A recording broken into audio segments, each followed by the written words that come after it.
Jean chapitre 5. Tu n'es pas comme les autres.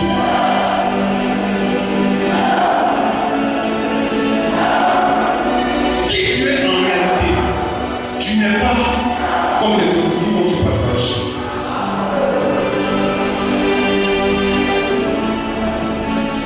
Jean chapitre 5. Jean chapitre 5.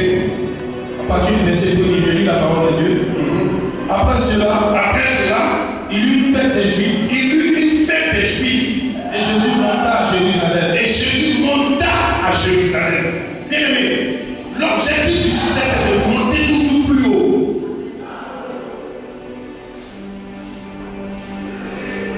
Le succès, c'est la succession de plusieurs échecs qui nous font tirer des expériences.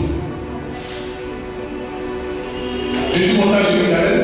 Verset 2. Or, à Jérusalem, près de la porte des brebis, il y a une piscine. Qui s'appelle en hébreu. Bethesda. Bethsaïda. Et qui a 5 portiques.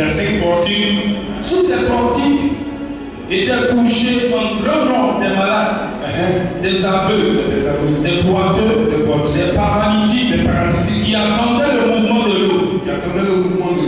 Car un ange descendait de temps en temps. La Bible dit un ange descendait de temps en temps dans la piscine pour influencer l'eau et agiter l'eau. Continue.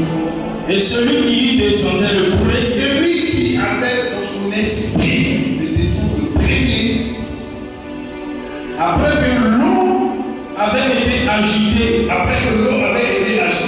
était guéri. Quelle que soit sa maladie. Ta guérison n'est pas loin. Et dit ta restauration n'est pas loin. Tu es ici présentement pour que ce soit un contact, une connexion, afin que dans ta maison, il n'y ait plus de maladie au nom de Jésus.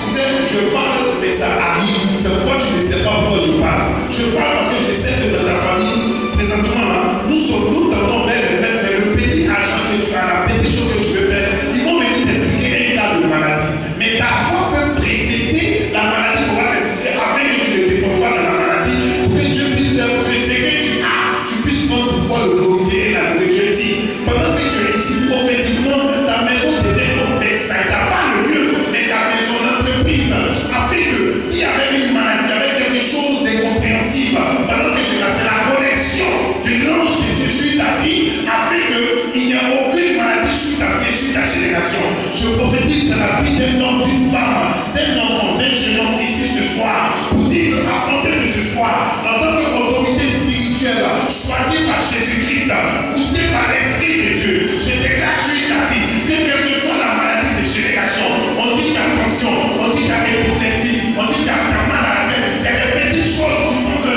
tu n'arrives même pas à penser. Je déclare à partir d'aujourd'hui, la restauration est claire dans ta vie, au nom puissant de Christ Jésus. Je ne sais pas